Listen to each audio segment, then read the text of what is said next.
Este programa es patrocinado por Growth Sellers, la plataforma para vendedores hecha por vendedores.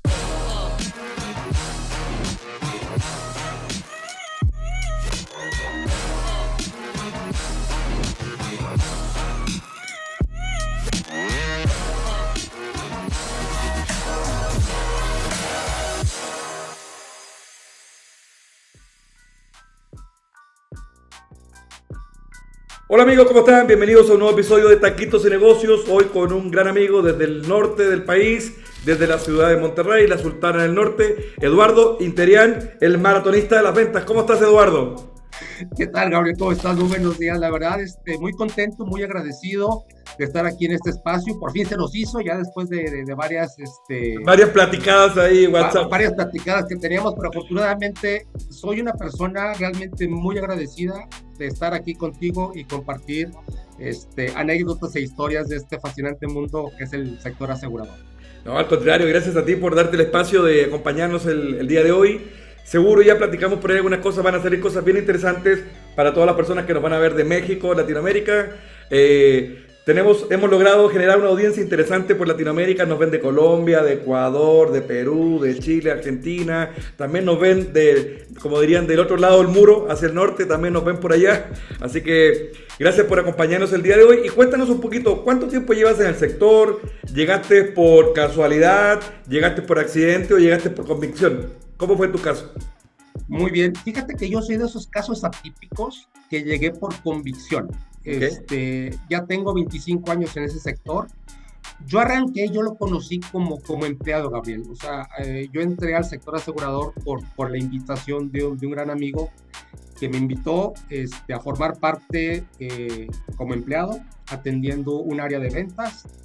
Y ahí empezó mi incursión en el sector asegurador. Cabe aclarar que como muchos, no era lo que yo quería, al final de cuentas, aunque fuera empleado.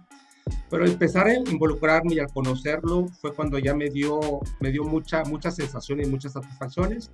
Como empleado estuve alrededor de 12 años en una empresa, la cual agradezco y me enseñó muchas cosas. Y después de ahí yo siempre tuve el gusanito porque mi trabajo era platicar con asesores. Entonces yo los veía, los acompañaba a cerrar. Empezaste a ver las mieles del sector asegurador. La traigo casi tatuada, Gabriel, exactamente. O sea, la traigo ha sido prácticamente el único sector donde he estado laborando. Entonces, yo empezaba a ver lo que hacían, cómo lo hacían, y desde ahí, desde mi perspectiva y óptica como funcionario, empecé a conocer la perspectiva y óptica del asesor, y me llamó mucho la atención, y dije, oye, ¿sabes qué? Yo creo que ese es mi siguiente paso.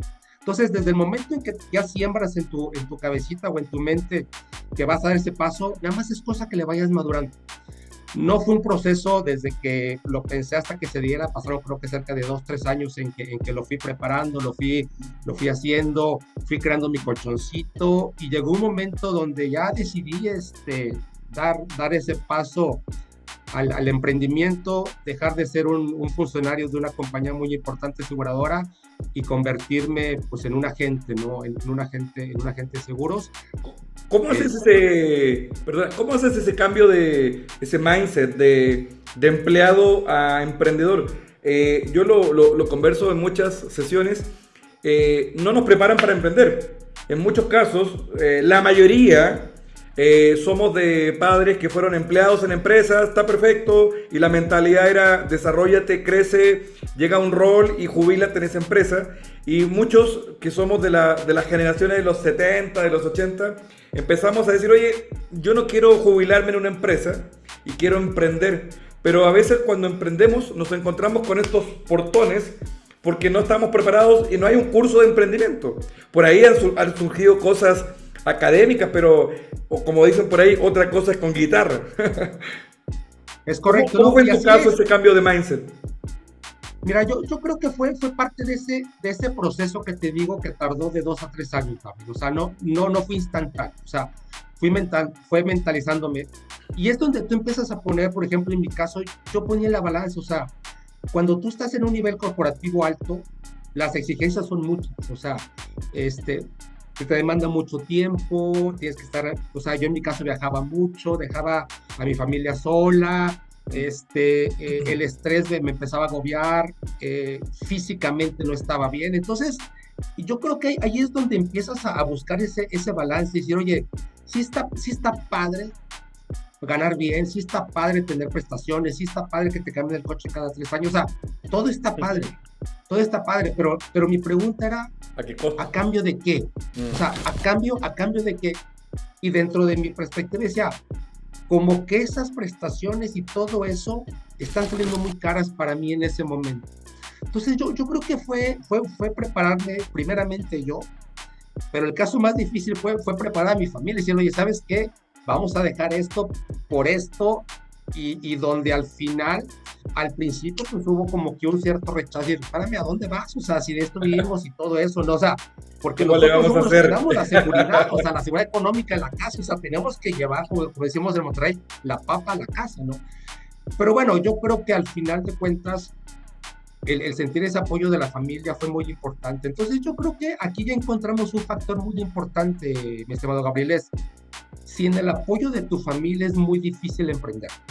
O sea, tiene que ser el pilar fundamental de tu emprendimiento, el tener ese soporte, que tú le digas a tu familia, tú confía en mí porque yo voy a hacer esto por nosotros, porque no, o sea, no lo hago por mí, lo hago por mí y por mi familia. Hay un libro que tiene Asprogama, que es la Asociación de Promotores en México, que tiene casos de éxito de reclutamiento. Y una agencia, y lo compartí el otro día en una conversación con alguien, es un caso de éxito de una agencia americana que cuando invita a las personas a la primera entrevista le dicen, ven con tu pareja. O sea, no puedes iniciar en este proyecto como asesor financiero si no traes a quien te va a dar el soporte emocional. Porque en esos días que uno no tiene los resultados se desmotiva y dice, oye, esto no es para mí, quiero volver al mundo corporativo, voy a hacer mi currículum. Y cuando llegas a la casa, si la casa te dicen, sí, hagamos el currículum, se fue la carrera. Ese soporte emocional, como bien indicas, es fundamental y esta agencia lo tiene muy claro. No recuerdo el nombre, pero es una práctica de atracción. O sea, si vienes a la entrevista inicial, tienes que venir con la persona que te va a dar ese soporte emocional en la casa. O si no, no vas a durar probablemente el tiempo que tienes en tu cabeza, porque hay momentos difíciles, lo hablábamos hace un rato atrás. Es correcto, Gabriel. Yo creo que es apalancar el inicio de una carrera. O sea, ese hecho... Sí, ese es un tema importante, es un tema que hay que tener en cuenta y es un tema que cuando yo estoy platicando con alguien para invitarlo al sector, se lo comento, o sea, le digo, a ver, ya platicaste de esto con tu familia, porque si uno detecta que hay ciertas circunstancias donde no se ve un apoyo, debe ser una alarma, o sea, aguas. Porque va a pasar lo que tú comentas, Gabriel, o sea, en el momento en que las cosas no empiecen a ir bien, porque no siempre nos va bien, o sea, y eso hay que entenderlo. Por eso te digo, es como un maratón, o sea, el maratón tiene altas y bajas, es lo mismo. Entonces, en ese momento, la única persona que te puede sacar adelante eres tú y tu familia. Y si no tienes ese apoyo, como dices tú, es muy fácil simplemente darle carpetazo a esta promesa de emprendimiento que uno hizo y simplemente regresa al mundo corporativo otra vez, asumiendo todos los riesgos que ya comentamos. O sea, ser empleado también tiene sus riesgos. O claro, sea, como todo. Claro, tiene ciertas mieles de beneficios, prestaciones, carro y cosas por el estilo, que es el costo de no emprender en muchos casos. El que te den todas esas cosas es para que no quieras emprender y quieras desarrollarte en una empresa. A algunos le cae muy bien, hay otros que deciden o decidimos decir, oye, creo que hay algo diferente para mí. En tus primeros 3 años como agente, ¿qué fue lo que más te ayudó a lograr oportunidades de negocio? Mira, yo creo que, para ser sincero, mi primer año no fue bueno. Ok. Esa es una realidad, o sea, y yo creo que una de las enseñanzas que me dio posiblemente fue un poco de soberbia, y lo acepto y lo admito. ¿Por qué? Porque vienes de un mundo corporativo y dices, oye, ¿a mí qué me van a enseñar? O sea, yo vengo de ser director, o sea, y de repente llega gente con esa mentalidad. Entonces, hay que ser coachable, 100% coachable, o si no. Es correcto, entonces, no eres coachable, entonces ahí es donde dices, oye, espérame tantito, ¿no? Entonces, cuando tú entiendes que tú eres, o sea, y yo así lo decía, o sea, yo era un león de jaula, o sea, yo era muy bueno en mi oficina. Pero cuando me sueltan a la selva, ahí en la mar, o sea, ahí es donde empiezas a ver las cosas realmente como son. Y yo creo que fue eso, o sea, en el momento en que yo decidí que debía de tener la humildad de dejarme coachar y de dejarme guiar por las personas que ya tienen experiencia, ahí fue donde empecé a dar un giro importante en mi carrera, ¿no? Entonces yo creo que esa parte fundamental yo la remarcaría, ¿no? El dejarte guiar y coachar por las personas que saben y que están en esto. Así se podría llamar la primera parte de la maratón de tu vida. Dejarte coachar. La metodología no está a prueba, el que está a prueba es uno. A veces, es correcto. Platicaba con un promotor en una entrevista pasada con Brandon y él siempre trabajó en ventas, B2B. Entonces cuando llega al sector asegurador se encuentra con una metodología y fue un poco... También yo lo sé hacer de una manera, pero las cosas se hacen por algo, hay una metodología. Entonces el dejar como esa parte, como dices tú, de entrar con una humildad y decir, ok, me alineo a la metodología y voy a seguir el paso a paso, es lo que muchas veces ayuda a tener este resultado. Entonces, tu primera etapa de la maratón, podríamos decirle, dejarme ser coachable. Es correcto, o sea, y yo creo que dentro de los hábitos que yo comento en la metodología del maratonista, el primer paso es que tienes que tener un sueño en la mente, que al final es cruzar la meta. Pero el segundo hábito es que tienes que tener un coach. O sea, eso yo creo que son las cosas que no son negociables. O sea, tienes que tener un coach. Y en ese sector, el coach se llama tu director de agencia, tu promotor, como se le llame en la aseguradora donde estés. Pero te tienes que ir rodeando también en el camino de diferentes coaches que te van a ayudar a seguir creciendo. O sea, mientras más sean más altos tus estándares en cuanto a ingresos, te tendrás que seguir rodeando de un equipo multidisciplinario que te ayude a empujarte a esos niveles. Si no, no vas a crecer. Solito no creces, ¿ok? Entonces, como dice el dicho, Gabriel, o sea, si quieres ir rápido, ve solo. Si quieres llegar lejos, ve acompañado, ¿no? Y yo creo que de eso se trata este negocio, de llegar lejos, pero llegar acompañado. Inicias como agente, luego tomas esta decisión de emprender ya en un rol, digamos, en el desarrollo, armas tu propia promotoría. ¿Cómo fue ese proceso y en qué estás hoy puntualmente en el sector asegurador? Sí, exactamente, Gabriel. Mira, yo creo que algo que yo he visualizado siempre es que esta carrera te da dos cosas maravillosas. O sea, el hecho de apoyar directamente a familias, cambiándole su futuro, pero también te da la oportunidad de desarrollar a nuevos empresarios, que también es ayudarles a cambiarle la vida a ciertas personas, ¿no? Entonces, llega un momento de la carrera, en mi caso, donde yo ya estaba en una etapa, pero estoy, gracias a Dios, en una etapa, vamos a llamarle, de solvencia. Dices, oye, las cosas van bien, todo está bien, ya tienes una cartera, ya tienes gente que está ahí trabajando contigo, las cosas empiezan a funcionar, y luego dices, ¿ahora qué sigue? Y dentro de ese que sigue, yo dije, yo quiero buscar la manera de llegar a la mayor cantidad de gente, y la única forma de hacerlo es compartiendo o devolviéndole al sector todo lo que me ha dado, y la única forma de hacerlo es a través de invitar a personas a este maravilloso negocio para que hagan esta maravillosa labor. Entonces,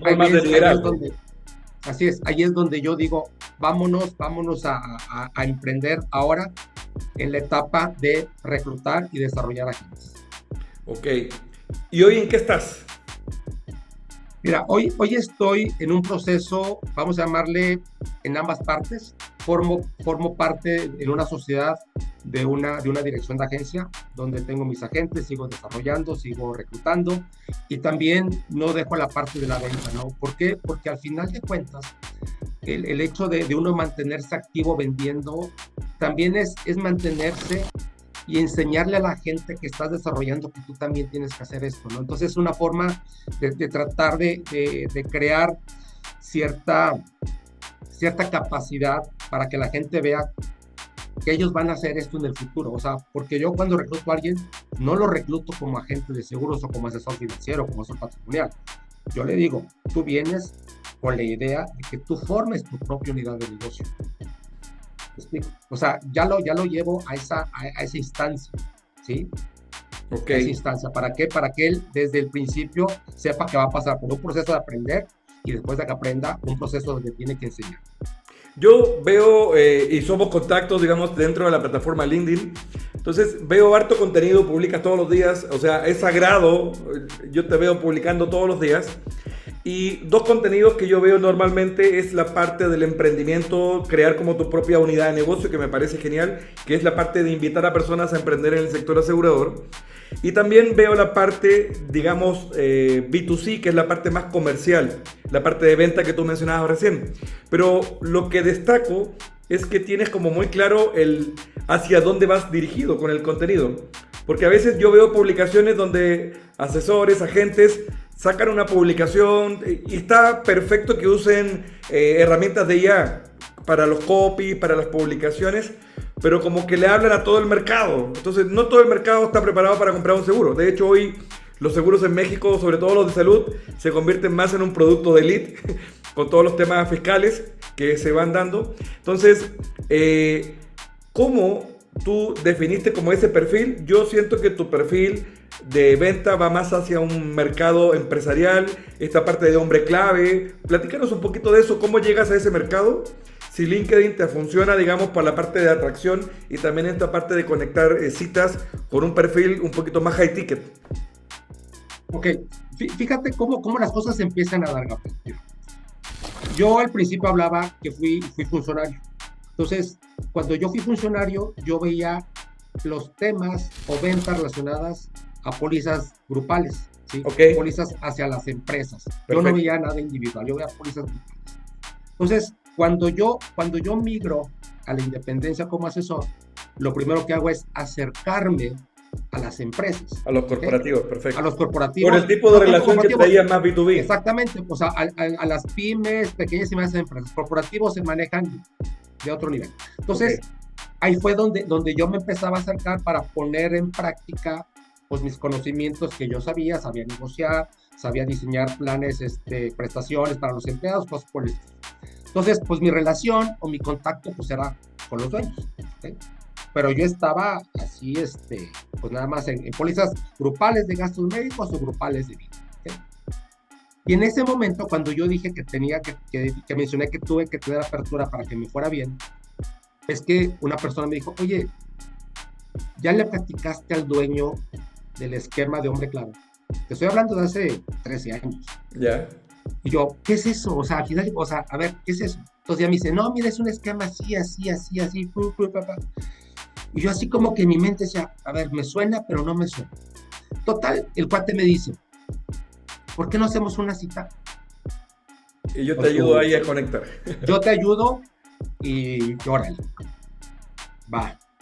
Entonces se puede decir que mi primera póliza como asesor en el ramo de vida individual fue un hombre clave.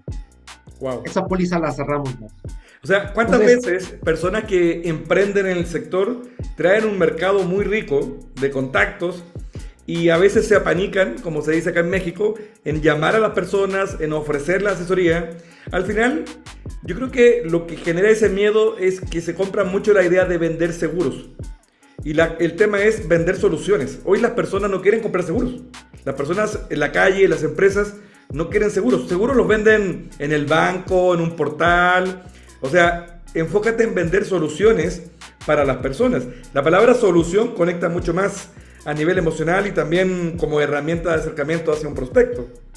Totalmente de acuerdo, Gabriel. O sea, y eso aplica en todas las cosas. Mira, yo creo, o cómo yo veo el sector, o sea, o cómo yo veo a los agentes. O sea, hay agentes, ¿sí?, que los veo bajo una estructura muy alargada. ¿Qué significa? Que ven muchos productos, gastos médicos, vidas, coches, entonces son así, ¿okay? Yo la veo así, cortito, pero hacia abajo. O sea, a lo que voy es, creo que la especialidad o la especialización tiene que ser un tema importante cuando tú quieres llegar a esos niveles. ¿Me explico? Sí. O sea, ¿por qué? Porque tienes que tener un poquito más de elementos, un poquito más de información para que tú puedas llegar a este tema. Y ahorita lo que tú decías es algo muy cierto. A un empresario dile, oye, te vengo a vender un seguro, pues no le hace sentido al empresario. ¿Por qué? Porque él te puede decir, oye, pues tengo 40 millones de activos, ¿qué seguro me vas a ofrecer? ¿Okay? Y de repente dices, no, déjame, ahora le voy a ofrecer un producto que combina la protección y el ahorro. y le toca la puerta y dices, oye, te vengo a ofrecer un producto, y te va a decir el empresario, oye, pues eso yo lo genero en mi negocio, te va a crear. Entonces, ¿qué es lo que le duele a un empresario? O sea, lo importante es saber qué le duele a un empresario. ¿O qué le duele a una persona? ¿Qué le duele a un empresario? ¿Qué le duele a un empresario? O sea, porque si tú no sabes qué le duele, ¿cómo te acercas? No hay forma. Entonces, a un empresario le duelen prácticamente dos cosas desde mi perspectiva. Ok. Uno es que su familia no llegue a tener disputas familiares y personales por el patrimonio. Eso les duele muchísimo, Gabriel. O sea, decir, a ver, me la pasé trabajando 40 años para darle lo mejor a mi familia, para que una falta de planeación financiera, patrimonial, estratégica, sucesoria, como le quieras llamar, termine con la unión familiar. Okay. Y eso se da, Gabriel. O sea, la realidad es que eso pasa. Eso pasa. Dato importante, el 80% de las empresas en México son pymes y muchas de ellas son familia. Entonces, claro, hay un mercado importante al cual uno puede enfocarse, obviamente conociendo cuál podría ser ese dolor que va a tener ese empresario. Y ese dolor lo tienen. Ahora, déjame complemento la estadística que tú dices, porque es muy cierta, la vida. El 80% de las familias en México no tienen un testamento. O sea, ahorita. Entonces, cuando yo llego, o sea, y es en serio, o sea, es en serio. Sí. Cuando llego con un empresario, le digo, a ver, primera pregunta, ¿tienes testamento? Y 8 me dicen que no. Ok. Entonces dices, desde ahí, o sea, culturalmente desde ahí, no estamos preparados para esa transmisión del patrimonio. ¿Me explico? Entonces, abordar este tema es abrir un poquito la puerta para que te diga, a ver, cuéntame, a ver qué traes. ¿Me explico? O sea, porque ya llegamos a ponerle ese limoncito en esa herida, ¿no? Y eso fue obra de que en una ocasión yo me junté con amigos empresarios y les dije, a ver, ¿qué les preocupa? Realmente díganme qué les preocupa. Un seguro no te interesa, está bien. Un fondo de ahorro con inversión no te interesa, está bien. ¿Qué te preocupa? Dijo, ¿qué va a pasar con lo que hice y qué va a pasar con mi familia? Entonces ahí dije, wow, vámonos. Desde ahí empecé a desarrollar todo lo que es una estructura y una estrategia. ¿Y cuál es el otro dolor que mencionabas? Ya nos dijiste uno, el tema como de sucesión, el segundo. El segundo, obviamente, que todo se pierda, o sea, que se pierda todo lo que hicieron en 40 años. O sea, ¿por qué? Mira, todas las herencias, ¿sí? El instrumento para transmitir las herencias, pues se llama testamento. Entonces, yo tengo un terreno, ¿sí? Y ese terreno se tiene que ir hacia mis herederos a través del testamento, ¿ok? Entonces, la mayoría de las personas se apalancan de comprar activos, de casas, terrenos, ¿no? Y todo está bien, no pasa nada. Pero ¿qué pasa cuando tengan que irse a las familias? Entonces, el testamento tiene algo que puede ser impugnable. O sea, alguien puede levantar la mano y decir, espérame, yo no estoy de acuerdo. Y en ese momento, ¿qué va a hacer un juez? Espérense tantito. Mientras no se pongan de acuerdo... Hay un tema también ahí tocas un tema interesante con los bienes inmuebles, el tema de la liquidez. O sea, yo puedo comprar una nave, o sea, entiéndase una nave industrial de bodega, pero no la voy a vender en 6 meses. O sea, de hecho, el tiempo promedio es 1 año para un bien inmueble vendido a un precio bien. Si lo quiero vender rápido, o sea, tengo que venderlo al 50%, pero ya no es negocio. Entonces, el seguro en este caso, o este tipo de solución, genera algo muy importante para la persona, que es la liquidez. Ok, acepto la herencia. ¿De dónde saco el dinero para pagar los impuestos? Porque hay que pagar los impuestos. Entonces, claro, hay un tema ahí interesante. Y otras cosas, no, y lo peor es, la mayoría de los casos, cuando alguien recibe, por ejemplo, oye, que tu papá te dejó una casa, lo que va a hacer ese cuate, en la mayoría de los casos, ¿qué crees, Gabriel? Es venderla. O sea, entonces, al final de cuentas, yo le digo, a ver, tú compras bienes para diversificar tu patrimonio. De tu patrimonio se va a pasar a tus hijos. Ese patrimonio, ¿sí?, se va a convertir en dinero. Entonces, mejor hagamos una línea recta donde ya Pues si sabes que todo se va a convertir en dinero, pues mejor tenemos un activo que te dé dinero. Ese activo se llama un seguro. En la parte de empresa, ¿verdad? En la parte de empresa, normalmente, ¿para qué usaría la empresa el ahorro que se genera a través de un producto tipo hombre clave? En tu experiencia, lo que te ha tocado ver. O sea, si es que el socio llega a fallecer, aplicaría retención de talento, planes de retiro. ¿En qué lo usa normalmente la empresa?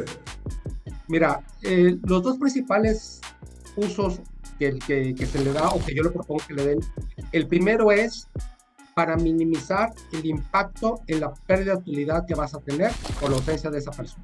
O sea, automáticamente va a haber un impacto donde va a decrecer la utilidad. Entonces, una parte utilízala para eso. Y la otra parte utilízala para comprar las acciones que fueron heredadas de ese socio que ya falleció. ¿Ok? De esta manera, tú vas a protegerte, ¿ok? Y vas a proteger a la familia de tu socio o viceversa. Entonces, aquí vamos a ponernos de ambos lados. O sea, ¿cómo te gustaría que tu socio tratara a tu familia si tú ya no estás? Y la otra, ¿cómo vas a tratar tú a la familia de tu socio si tu socio ya no está? Entonces, bajo esos dos conceptos, ahí es donde muchas veces es donde hace clic el tema, decir, oye, creo que lo debo de tener. ¿Okay? Okay. Y así como, y yo le planteo, y lo digo como una analogía, si lo quieres ver de esta manera, Gabriel. O sea, cuando tú le preguntas a un empresario, oye, ¿cómo está tu estructura? Ah, mira, pues estoy yo, que soy el dueño, y mis socios, que estamos acá arriba, y luego abajo tengo que el director de ventas, el director operativo y el director administrativo. Esas tres figuras prácticamente no fallan en ninguna empresa, Gabriel. ¿Sí? Entonces yo le digo, oye, te falta alguien en el organigrama. Y me dicen, ¿quién? Digo, te falta un director de estrategia patrimonial. Y ese nombre, en sentido figurado, es el hombre clave. Porque esta persona que forma parte de la empresa, que va a recibir como un sueldo por parte de la empresa, va a hacer una función de protegerte en estos casos que te estoy diciendo. Y que es deducible. Y lo mejor de eso es que es un fondo deducible. Exactamente. Entonces, lo que yo veo, lo que yo siento es que si alguien intenta llegar con un esquema de la deducibilidad, que es una excelente cereza sobre el pastel, Gabriel, no impacta tanto cuando le platica las consecuencias o lo que realmente este director de estrategia patrimonial que vas a contratar en tu empresa te puede ayudar. ¿Me explico? O sea, va a tener estas funciones y luego, lo mejor, le digo, y este empleado es tan noble que después de que termine su contrato, que puede ser de 10, 15, 20 años, te voy a decir, patrón, ten mi dinero que me diste y me pagaste en esos 15 años. Le digo, ¿hay algún empleado que vaya a hacer eso por ti? Me encantó la figura del organigrama, te falta esto. O sea, la estructura, como lo mencionas, es tradicional. Cuando yo trabajo con empresas, veo el organigrama y todo eso. Y claro, falta ese rol. Y como lo planteas, o sea, después de 15 años, ¿qué empleado llega y te dice, aquí está, y durante todo este momento, durante estos 15 años fui un apoyo para tu empresa? Porque también se da la figura en donde tenemos un socio cautivo que solo se lleva utilidades de la empresa. No vamos a entrar en detalles, pero... No es necesario. A buen entendedor, pocas palabras, pero es un socio cautivo que cada año se lleva parte de las utilidades y está perfecto. Pero si hay herramientas que te permiten hacer más eficiente eso, como este tipo de soluciones, me parece genial empezar a mirar hacia dónde quiero crecer mi negocio, porque a lo mejor los primeros 3 años, como dijiste tú, hago mi cartera, empiezo a cobrar los residuales, pero luego en dónde me especializo.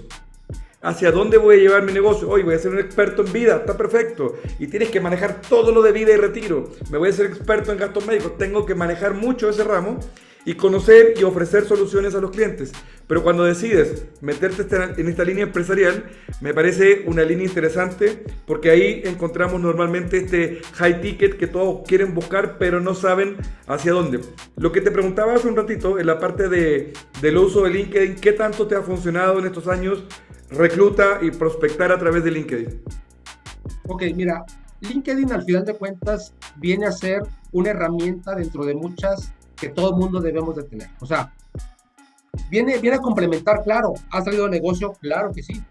¿Hay temas de reclutamiento? Bueno, realmente sí, porque al final de cuentas pues toda la gente que está buscando chamba, pues muchas veces entra ahí, y muchas veces lo que yo busco, Gabriel, es sembrar esa semillita que yo sembré, ¿sí? Que a lo mejor algún día te va a dar ese clic y decir, ¿sabes qué? Sí, a lo mejor un post que yo puse le hizo sentido y se va. Entonces, para mí, el hecho es, yo no pretendo que el LinkedIn ahorita me dé unos resultados inmediatos porque estaría rompiendo mi filosofía de que esto es un maratón. Entonces, el hecho de estar publicando, no es para que tenga resultados ya, ¿sí? Es para que en un futuro tenga resultados. ¿Por qué? Porque eso es a largo plazo, eso es a mediano y largo plazo. Es un tema de autoridad, entonces, o sea, al final LinkedIn promueve mucho que tú te vendas como autoridad en torno al tema. Entonces, si en algún minuto alguien busca un contenido de hombre clave, probablemente van a salir tus publicaciones. Y si hay, digamos, frecuencia de ese tipo de contenido, eso a la persona que entre a tu perfil le va a dar autoridad para decir, esta persona sí sabe de lo que está hablando y sí tiene este tipo, digamos, de soluciones que yo estoy buscando. Es correcto. LinkedIn es, o sea, hay que verlo como una semilla, Gabriel. Y yo creo que tu labor y parte de esa semilla, Gabriel, creo que tú en mí, cuando, o sea, tuve algunos cursos contigo y tú lo sabes, ahí se creó la semilla, o sea, pon la semilla y régala. Es la única forma de que ese árbol crezca, regándola. Y la forma de regarla es haciendo publicaciones o expresando lo que yo pienso o expresando lo que yo siento, porque al final de cuentas, para eso es LinkedIn, para que uno ponga lo que piensa respetando el trabajo del resto de los colegas y uno poniendo su pequeño granito de arena que a lo mejor en un futuro a alguien le pueda hacer. Ok, hablábamos hace un rato, yo he visto publicaciones tuyas que tú haces maratones y cómo has desarrollado este concepto del maratonista de las ventas. Sé que tienes una conferencia relacionada a esto, pero cuéntanos un poco cómo desarrollas este concepto de la maratón. Decías que la carrera de un agente no es un sprint de 5K, es una maratón de 40 kilómetros. Entonces, ¿cómo en tu experiencia con realizando maratones lo llevaste a la parte comercial? Ok, fíjate que fue casualidad, Gabriel. En una conferencia que me gané un premio en una aseguradora, nos llevan pues ya sabes, a un lugar, ¿no? Y en esa playa, pues te dan... Puedes decir nombre, no pasa nada, no tenemos aquí conflicto. Vamos, ahora sí, vamos a sacar la compañía aseguradora, ¿no? Ok. Entonces, ahí yo empiezo a incursionar en el tema del deporte de alto rendimiento. Cuando una persona llega y dice, la mayoría de las personas no hacen ejercicio porque dicen que no tienen tiempo. O sea, esa es una realidad. Tú preguntas a una persona, ¿por qué no haces ejercicio? Es que no tengo tiempo, compadre, fíjate que me levanto. Vamos a poner un contexto que es, no tengo tiempo. Y él decía, a ver, si tú le inviertes 30 minutos al día, estás invirtiendo el 3% de tu tiempo, de un día, el 3%. Entonces, si no tienes el 3% para ti, está complicado. Ya complicado. Entonces, a mí eso me cayó, y dije, cabrón, pues sí es cierto, o sea, el tiempo es una excusa que todo mundo ponemos cuando las cosas no nos importan. Esa es una realidad. Correcto. Si realmente no tengo te tiempo importara para la darte la cita. No es tiempo, no tienes interés. Entonces, la falta de interés, todo mundo nos refugiamos en el tiempo. Entonces dije, oye, sí es cierto. Entonces, y yo desde chiquito siempre había sido deportista, Gabriel. O sea, el deporte yo lo traigo ya por... Entonces, empiezo a hacer ejercicio. Y como dices tú, de un 5K me llegó a un 10K, y de un 10K me llegó a un 21K, y un día se me metió a lo que era de correr un maratón. Entonces, dije, tengo que correr un maratón, porque todo el mundo me decía, tienes que correr un maratón para que veas la fortaleza mental que te va a dar, porque el que corre un maratón te cambia el chip para toda la vida. Dije, vamos a correr un maratón. Entonces ahí voy y me preparo. Pero después de correr uno, dije, voy a correr uno y me retiro. Me aventé 15. ¿Te preparaste solo la primera? ¿O te preparaste solo o buscaste gente que te coachara en ese momento? Otra vez, me preparé solo y la consecuencia fue que me lastimé en mi primer intento. Ok. Entonces, hasta el segundo intento fue cuando ya logré terminar. O sea, los 15 maratones que he arrancado, los 15 lo he terminado. O sea, ninguno lo he abandonado hasta ahorita, ¿no? Entonces, en cada planeación y en cada entrenamiento yo fui encontrando ciertas enseñanzas que me dejaban, porque normalmente te preparas, si tienes algo de preparación, con 4 o 5 meses la haces para correr el maratón. Si partes de cero, prácticamente es un año de preparación. Entonces, cada uno me dejaba una enseñanza. Y decía, a ver, ¿qué me pasó aquí? Ah, ok, y lo anotaba. Y en un momento, no sé, como que hizo clic, dije, a ver, estas cosas que yo estoy poniendo aquí son las mismas que requiere un asesor. Entonces, ahí fue donde yo empecé a desarrollar estos 15 hábitos que normalmente son los que doy en una plática, que son los 15 hábitos de un maratonista de las ventas, ¿no? Y es el resultado de eso. Entonces, es una metodología de alto rendimiento aplicada a las ventas, que es el resultado de mi experiencia de haber preparado y corrido 15 maratones, aplicada a un asesor de seguros. Así de sencillo. Ahí me hiciste que me acordar, hay una saltadora de Australia que para las Olimpiadas pasadas, salto con garrocha, no recuerdo su nombre, pero ella, sí, creo que es Australia, saltaba y luego llegaba a la zona de descanso, agarraba la libreta y anotaba. Entonces, los comentaristas, digamos, de la Olimpiada decían que ella en toda su trayectoria mejora su salto anotando y analizando qué fue lo que hizo. Entonces, ¿cuántas veces en la parte comercial nos hacemos los locos con el tema de nuestro propio seguimiento? Déjate el seguimiento a los clientes. O sea, a ver, ¿cuál es mi actividad? ¿Cuál fue mi actividad? Hay una metodología que a mí me gusta mucho, que son los 25 puntos, que es una metodología que te lleva a no improvisar, sino que a enfocarte en actividad comercial, que al final eso es lo que te va a llevar al resultado. Muchas veces se planea la meta, quiero vender tanto, pero ¿qué vas a hacer? El paso a paso lo dejamos de lado. Entonces me hiciste que me acordara de esta deportista olímpica y aunado a eso, ¿por qué nos gusta el deporte? ¿Por qué vemos las Olimpiadas si a veces no tenemos ningún vínculo con el deporte? ¿Por qué nos llama la atención el tema de la Olimpiada? Porque la gente la revienta, la saca del estadio en 10 segundos, pero más que eso, hay estadísticas. Por eso que nos gustan los deportes, porque hay estadísticas. Entonces, si yo como vendedor no tengo un seguimiento de mis estadísticas, estoy siendo un amateur, estoy siendo un aficionado que mira el partido desde la gradería. Entonces no estoy involucrado en mi negocio, estoy solo interesado. ¿Cómo lo ves? Es correcto, mira, aquí es, y muchas veces viene una cierta frustración. Es decir, ¿por qué? Porque un asesor, vamos a llamarle, el asesor amateur, ¿sí?, solamente se enfoca, o su punto de medición es el vender. Sí, está bien. El resultado, sí, no el resultado. proceso. Nada más te enfocas en, exactamente, te enfocas en el resultado. Entonces, ¿no vendes? No, soy bien mal. Espérame. Si vamos midiendo los KPIs que tú dices, los indicadores, y tú mismo te estás dando cuenta con estadística que estás mejorando, vas bien. ¿Me explico? Vas bien.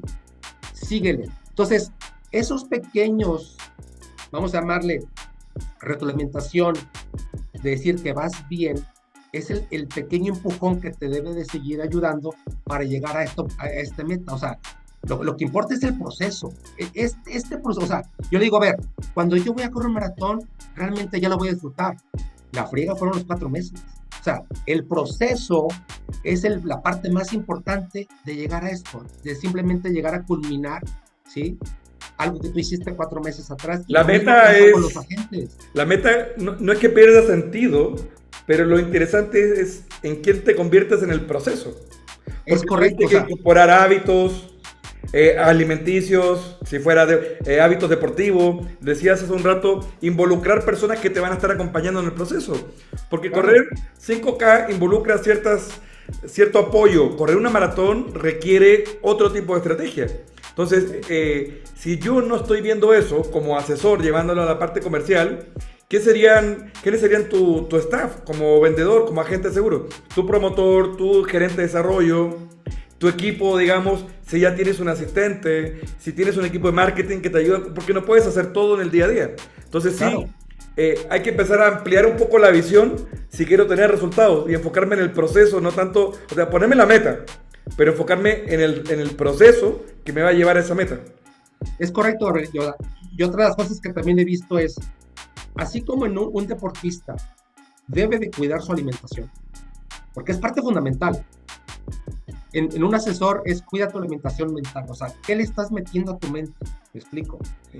Y ese tema, Gabriel, en serio, y creo que tú lo has vivido hay tantas telarañas adentro que de repente muchas veces tú eres el que estás ocasionando esto, o sea, porque te estás llenando de cosas de que no funciona, no sirve, para que te metas, o sea, y es lo que tú alimentas, o sea, entonces en el momento en que tú te empieces a alimentar adecuadamente tu mente, tu visión va a ser otra. Hace cuando digo, es como si antes estabas súper gordote, ahora eres súper gordito, o sea, súper flaquito, ¿qué va a hacer cuando corras?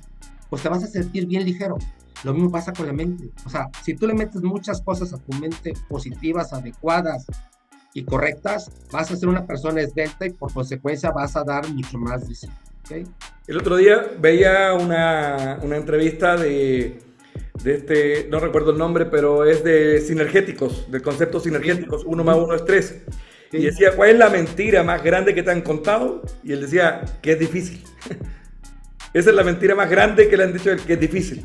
Entonces, ¿qué tipo de información, como dices tú, me estoy alimentando a diario? Me estoy rodeando con la gente que tiene resultados. A lo mejor hoy no tienes el resultado, pero tienes que rodearte con gente que tiene resultados para poder hacer ese brinco. Oye, estamos llegando ya al cierre del programa. Ha estado bien interesante, varias ideas, recomendaciones nos has compartido. Para cerrar, estamos arrancando el año. ¿Qué recomendaciones nos darías si este año va a ser una maratón? ¿Qué recomendaciones le darías a las personas que te van a ver? Ok, mira, yo creo que tendremos que partir de 3 recomendaciones. ¿Y por qué 3 recomendaciones? Es aquellos asesores que están empezando, ¿sí? Yo les diría, apégate 100% a la metodología. Apégate a la metodología. Hazle caso a tus coaches, no improvises. Yo siempre he dicho, la primera etapa de un asesor, estás en una etapa de supervivencia. ¿Sí? Tu jefe es tu agenda. ¿Okay? Y los KPIs son indicadores básicos. ¿Okay? Eso es lo que yo primero que le daría. La recomendación que le daría a alguien que ya está en una etapa, vamos a llamarle, de solvencia, donde ya brincó esa etapa, yo diría, ve preparando tu tercera parte.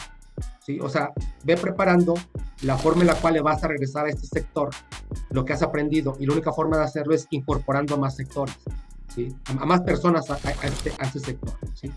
Y a las personas que ya están en una etapa de abundancia, pues al final de cuentas sigue enseñando y recuerda qué aspectos te llevaron a que estés en la cima y que nunca olvides todo el proceso que viviste, ¿no? Entonces yo creo que para mí es un consejo que yo daría dependiendo de la etapa en donde se encuentre cada asesor, porque una recomendación para alguien que está aquí, pues a lo mejor no le sirve para alguien que está acá. Entonces yo creo que sería algo así, que era lo que yo les podría decir. Ok, perfecto, buenísimo. Oye, muchas ideas por aquí, tomé nota de algunas cosas. No es falta de tiempo, es falta de interés. Así que si no estás prospectando, no es falta de tiempo, es falta de interés. Entre otras cosas en el mundo. O sea, no seamos amateurs, seamos profesionales en nuestros negocios. Te agradezco el tiempo, Eduardo, que nos brindaste el día de hoy. Gracias a todos los amigos que van a ver esta entrevista. Recuerden compartirla, compártesela a un colega que vaya arrancando su carrera, a alguien que ya esté más consolidado, también le va a hacer sentido lo que platicamos el día de hoy. Y nos vemos en un próximo episodio de Taquitos y Negocios Virtual. Gracias, Eduardo, y nos vemos en la próxima. Gracias, Gabriel. Saludos a todos. Chao, chao, gracias.